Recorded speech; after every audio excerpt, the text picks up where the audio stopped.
நீதிமொழிகள் 9ஆம் அதிகாரம்.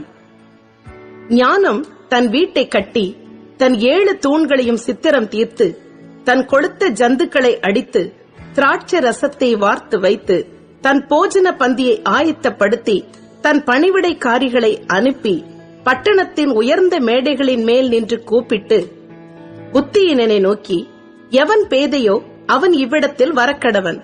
நீங்கள் வந்து என் அப்பத்தை புசித்து நான் வார்த்த திராட்சரசத்தை பானம் பண்ணுங்கள். பேதமையை விட்டு விலகுங்கள், அப்பொழுது பிழைத்திருப்பீர்கள். புத்தியின் வழியிலே நடவுங்கள் என்று விளம்புகிறது. பரியாசக்காரனை கண்டிக்கிறவன் இலைச்சி அடைகிறான். துன்மார்க்கனை கண்டிக்கிறவன் தன்னை கரைப்படுத்திக் கொள்ளுகிறான். பரியாசக்காரனை கடிந்து கொள்ளாதே, அவன் உன்னை பகைப்பான். ஞானமுள்ளவனை கடிந்து கொள், அவன் உன்னை நேசிப்பான். ஞானமுள்ளவனுக்கு போதகம் பண்ணு, அவன் ஞானத்தில் தேறுவான். நீதிமானுக்கு உபதேசம் பண்ணு, அவன் அறிவில் விருத்தி அடைவான்.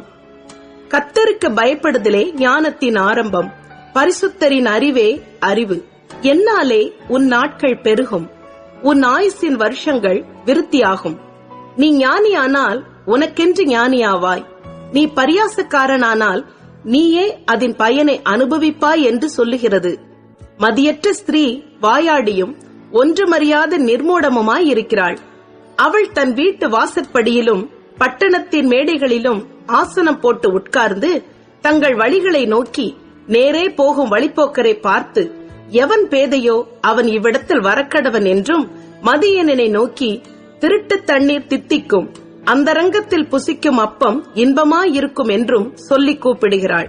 ஆயினும் மரித்தவர்கள் அவ்விடத்தில் உண்டென்றும் அவளுடைய விருந்தாளிகள் நரக பாதாளங்களில் கிடக்கிறார்கள் என்றும் அவன் அறியான்.